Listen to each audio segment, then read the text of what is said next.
the different parts of our self are not really part of the self, they are covers upon the self. For example, this body of ours is a cover it left behind. When we move to the next step, the sense perceptions we have is another cover. When we go higher, that's left behind. It's discarded. It disappears. When we go to the mind and go above it, the mind disappears. We all put on these costumes. These are costumes we wear to have these experiences. And once we go above, these all disappear. The self does not leave any part of it anywhere. The self remains intact, integrated, and it remains the same. So the self does not break into any parts. The self experiences parts. For example, the self experiences that there are so many people here. It goes up there and finds all those people were a creation of a single self. Just like you go to have a dream, in the dream you see 1,000 people. When you wake up, the 1,000 people disappear because they were only created for the dream. In the same way, all things other than the self have been created only for the experience of the self. Self remains one all the time, right up to the top. These experienced people whom we call mystics or saints or holy people who have done meditation of withdrawing their attention to their inner self, to their utmost inner self, to their souls, they have been able to at least vouch for us while we are here that there is something real true beyond what we can see here, and that is lying inside us, not outside. Even after listening to these people, we are still looking for things outside. We think by going and listening to those people, we will find our true home. We think by reading about descriptions of what is inside, we'll be able to go inside. We think that reading of scriptures and books is going to give us anything. It gives us nothing except information. You can gather all the information that you want. It only makes you a learned person. It does not give you knowledge, nor does it give you awareness of who you are. When Socrates said, know thyself, he indicated that knowing yourself within is going to answer all your questions. Because by knowing yourself, you're able to find out exactly what your purpose of life is. You also know what you have to do to get back. You also know that yourself is lying within yourself, not outside. Everything is being created around you outside. Therefore, how can you find truth outside? How can you find yourself outside when everything is lying inside you? But it's very difficult for us to even follow the instructions of these enlightened people. They say, go inside, and we want to close our eyes and think that that is inside. But there is darkness. When we close our eyes, we see nothing but darkness. So we open our eyes, we say at least there is light outside, there are people outside, there is information outside, so let's stay outside. Nobody tells us that going inside does not mean closing your eyes, because when you close your eyes, you're still outside. The eyes are still trying to look outside, you close your eyes so you don't see outside. It does not mean you got anywhere inside. Your attention is still going in the same direction outside. When these enlightened people tell us go within, what they mean is take your attention within. The attention is flowing outside, and it is the reversal of the direction of attention that will give you knowledge of who you are. Now we have been practicing the focusing of attention on outward things all our life. We have been taught like that right from infancy till old age. All our life we spent trying to focus our attention on things outside. We never practiced the art of withdrawal of attention within ourselves. It's exactly the reverse of putting attention outside. We focus attention on things and we then concentrate our attention there. Little realizing that these are the very two functions of consciousness, the very two functions that we can perform. The power of using attention wherever you like, and the power of concentrating it wherever you like. What is around us cannot change. In the physical body, when we are looking at this world, the world around us seems to be fixed. What we cannot change what is around us.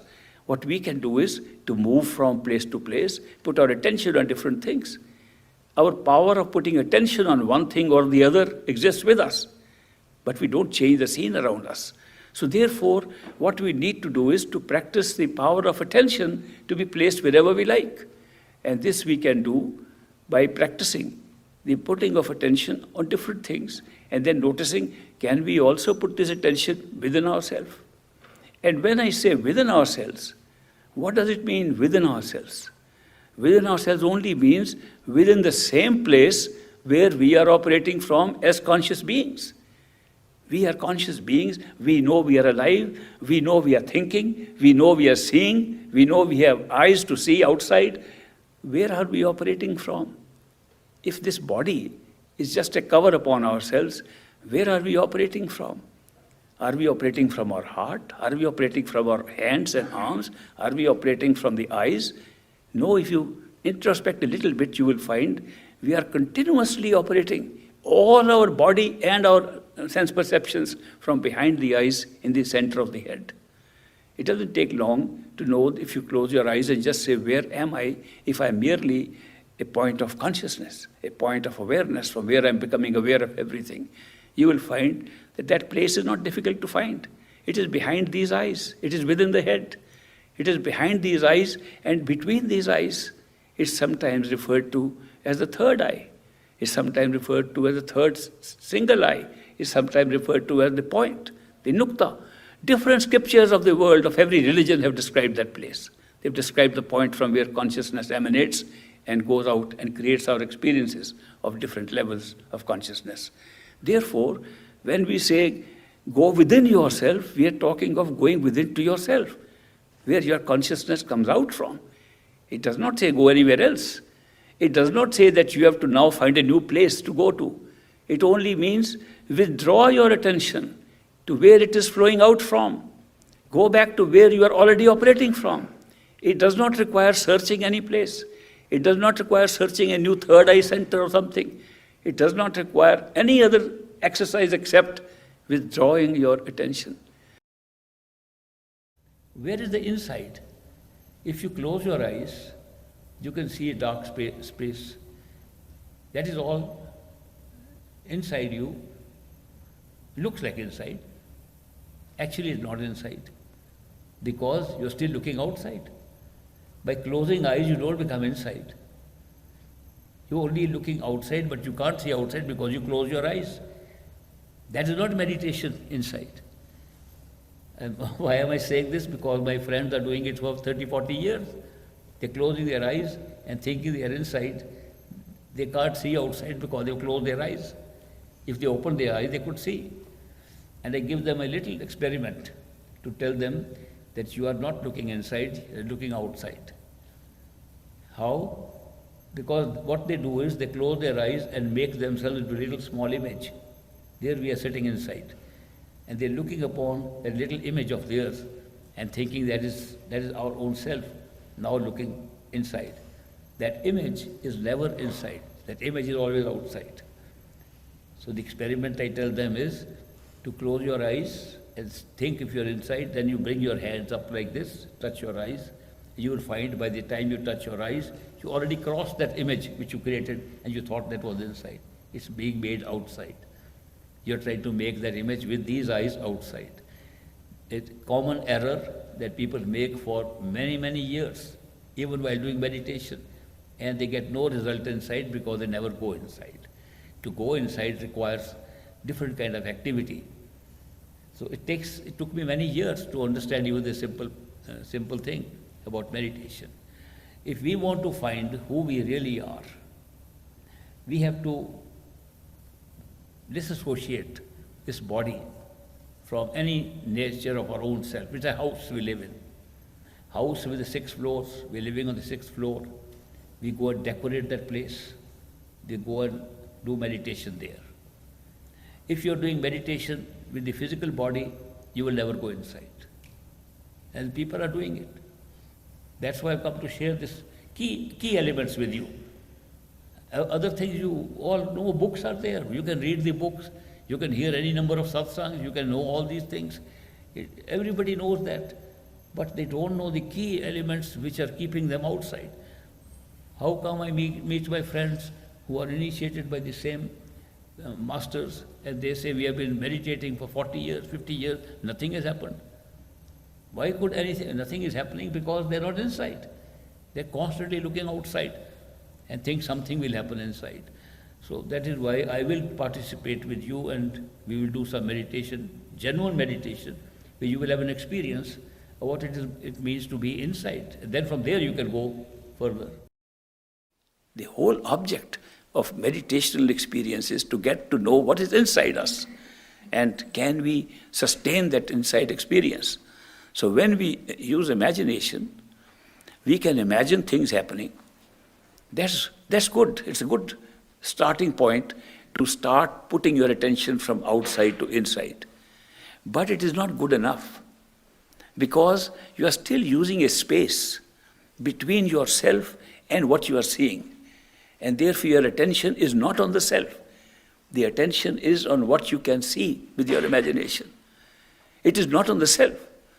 The next step, which is a little more difficult, but can be done, is to shift your attention from what you are seeing with imagination to who is seeing that imaginary things. That is the self. The self who, with your eyes closed, when you can see something imaginary, shift it from there. Who is looking at all this? That is the self. Not easy, but you can. You know who's looking at it. And you suddenly find that you are always behind what you are looking at. And once you determine who you are and put your attention back on who is looking at the imaginary things, you are really reaching pretty close to your own self. There's a simpler way also of doing that. And that is to forget what is in front of you. Don't use imagination for that. Think that this body of ours is a house we are living in. And think that in this house there are many floors. And we are on the 6th floor behind the eyes. And we close our eyes and figure this is a strange kind of house built like a body. And there's a 6th floor. And we are sitting in the floor of that house. And we've got a nice chair. And we are sitting in the middle of it. By that it becomes easier even to shift your attention from the vision in front of you to the self that is watching that vision. Because now you're not trying to imagine any vision or with your imagination. You're just imagining yourself being there. That makes it even easier. Now the true self, does it have some form which we can grab quickly and find out where is it? Yes. When we say that let us do meditation on the sound comes from the true self. The sound comes from our true home. The sound does not come from somewhere here. The sound which we call sound changes, but the sound is not our true self. The sound comes from the true self. We can use the sound to reach the true self. And therefore, this meditation in which we can capture the sound within us, a sound that is not created by an outside source and heard by these ears, but a sound that resounds from the self, coming right where the self is. That's the sound that can take us back, because we are then approaching the self directly. The resonance, the vibration, the resonance, and all the different terminology we are using to define sound, those are all being defined for a sound that is coming directly from our own conscious self where we are sitting. It does not come from right or left side. It does not come from above or below. It's coming from exactly where we are, behind the eyes. So that is why, if we want to practice this Surt Shabd Yoga, the yoga of the attention on the sound, we look for that sound which comes directly from our own self and is not generated from anything outside. Now that is a key to discovering the true sound. So we can have so many kinds of sounds, and they can be misleading to us because we can think that these sounds, because we can hear them in meditation, are true sounds. The experience that can be created by the self is unlimited. It can create anything because its whole power is to be conscious, and it can be conscious of anything. Consciousness operates as the most creative power, that whatever it wants to be conscious of, it becomes a creation. And that is why it can create everything, including permanence, including immortality. including time and space, including all universes, including Sachkhand, including Alakh, Agam and Anami. I have been talking for 3 days about Sachkhand, our true home. Some of you might wonder what are these 3 new names I'm taking up. They are not new. They have been recorded earlier also, and people have spoken about them. Alakh means which cannot be, Lakhya, which cannot be described, cannot be written, cannot be spoken of. So it's beyond all speech or beyond all description. Agam is which cannot be known. It can't even be known, and still it's a stage of consciousness. Anami is cannot even be named. You can't even think of a name for it. What are these 3 stages? These 3 stages have been created by the self, by consciousness, for the totality of consciousness to experience, to generate all other experiences by individualization and what we call is devolving into lower levels of consciousness. This is the place where the creator enjoys working on ideas, as it were, to make the rest of the world, make the rest of the regions of the universe. It is not meant for a soul. No soul has ever gone to these regions. The only way for a soul to go to that region is to first go merge in Sat Purush, the totality, and then experience those as totality. Those 3 highest regions described as Alakh, Agam and Anami are regions for the Sat Purush to travel, not for souls. Souls merge and become Sat Purush at Sachkhand. But whatever they are, the whole point is that every endeavor we are making on the spiritual path is to discover the self. The self cannot be hidden. The self is always there, no matter where you are, no matter who you are, no matter what you are, no matter whether you are something or nothing. The self is always there. It's the self that will tell you are something, the self tells you you are nothing, the self tells you where you are. Self is the conscious power inside us, and it's called the soul, when it's individuated and looks like one amongst the many. When it doesn't look like one amongst the many and becomes one and total, it becomes Sat Purush, the totality of consciousness, the true being. Sat Purush means the true being. The true being lives in true land, Satlok, Sachkhand. So this idea that our aim, ultimate aim of some of us, and people sitting here are some of us. In this big world, we are just some of us. Some of us want to go beyond the mind to our true home. That's only possible with the company of a perfect living master and being initiated by a perfect living master.